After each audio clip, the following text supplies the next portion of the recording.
Understanding the phrase, dead box. Hello everyone, in today's video, we're going to dive into a unique English phrase that you might have come across, dead box. By the end of this video, you'll know exactly what it means and how to use it.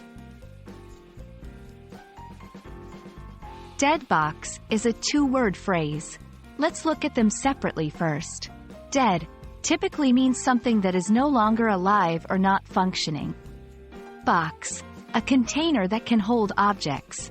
Together, however, the meaning isn't as straightforward as a non-functioning container. The beauty of English is that combining words can sometimes create an entirely different meaning.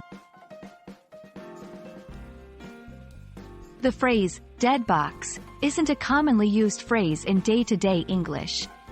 It might be used in specific contexts or regions, but it's not universally recognized as having a standard meaning in English. If you come across this phrase, it's essential to understand the context in which it's used. It could mean a box with non-functional items or, more metaphorically, a situation or place where things are stagnant or unproductive. For example, in an office setting, if someone refers to a storage room filled with outdated equipment as the dead box, they mean it's where non-functional or obsolete items are stored. While it's not a popular phrase, here are some examples to give you an idea of its usage. 1. They put all the old printers in the dead box in the basement. 2. I tried to get some spare parts from our storage, but it was like looking through a dead box. Nothing was useful. Remember, the key is the context.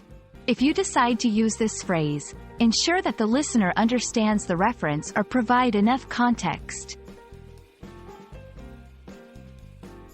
English is filled with unique phrases and expressions that may not always make immediate sense when translated directly.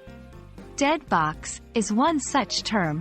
While it's not commonly used, understanding the potential meanings can help you navigate conversations better. We hope this video has shed light on this particular phrase. Stay curious, and keep learning.